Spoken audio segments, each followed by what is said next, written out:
Hey everybody, I wanted to share a little bit about how to make a banner for your Google Classroom. And the first thing we need to know is that it has to be 1600 by 400 pixels. So that's the size of the banner. Otherwise, the images or the colors or the drawings or whatever you choose to use for your banner will be kind of skewed or smeary or something like that. So as you look at the screen here, this is the normal default Google Drawing uh, canvas. That's the word I'm looking for.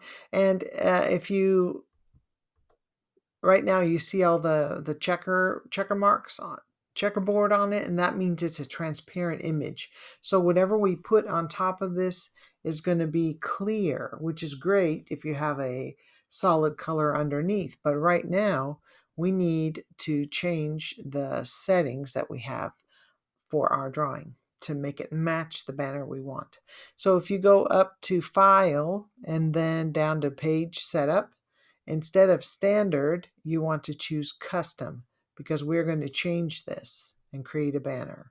So our custom numbers are pixels, and instead of 960, we have 1600, and then 400 is the width,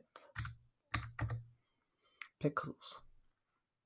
And voila, you notice there's a nice rectangle here that we can use to decorate our banner. Now you can use bitmojis, you can use a class, like if you wanted a picture of your classroom up here on the banner so the students would recognize their class better. If several teachers use Google Classroom, it makes it easy for them to recognize your class when they are looking at them on their Chromebooks. And so that's another reason why it's nice to have your individual banner. So now we are going to, if I double click on the transparent background, I want to choose a color. And of course, I'm going to choose something. Let me move my face over here. I'm going to choose something green. Okay, so I've got a green background now. And now I can, don't forget to write your title.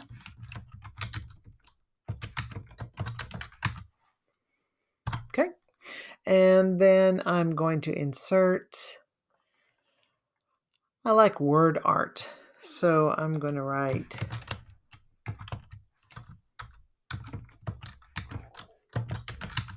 table for four because that's the name of our class. And if you'll remember, word art is kind of um, bland when you first open it up. And so in word art, you can use the bucket tool. And notice if I don't click on anything in drawing, the bucket tool is not up there. The fill tool, I call it the bucket tool.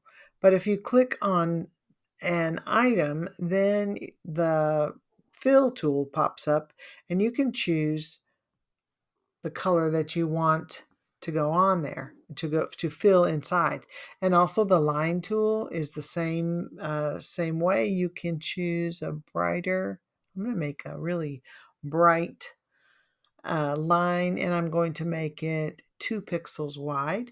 And so now I have something that really pops out. And I want to also, I love to put drop shadow on something so it looks like there's a three-dimensional effect. So I want to click on Format Options. And over here on the right, that gives me a whole menu to look at, and I want to click on drop shadow. You can't really see it now, but it has a little bit of a shadow, but I want more. So I click on the caret there, which drops down the whole menu.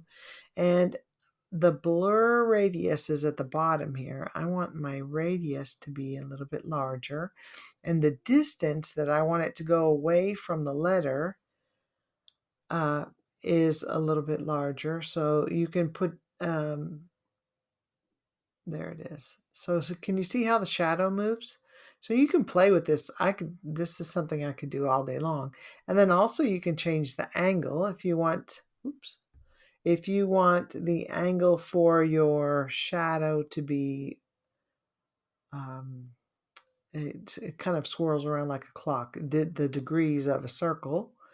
You can make it 90, approximately 90 degrees. Close enough. Okay.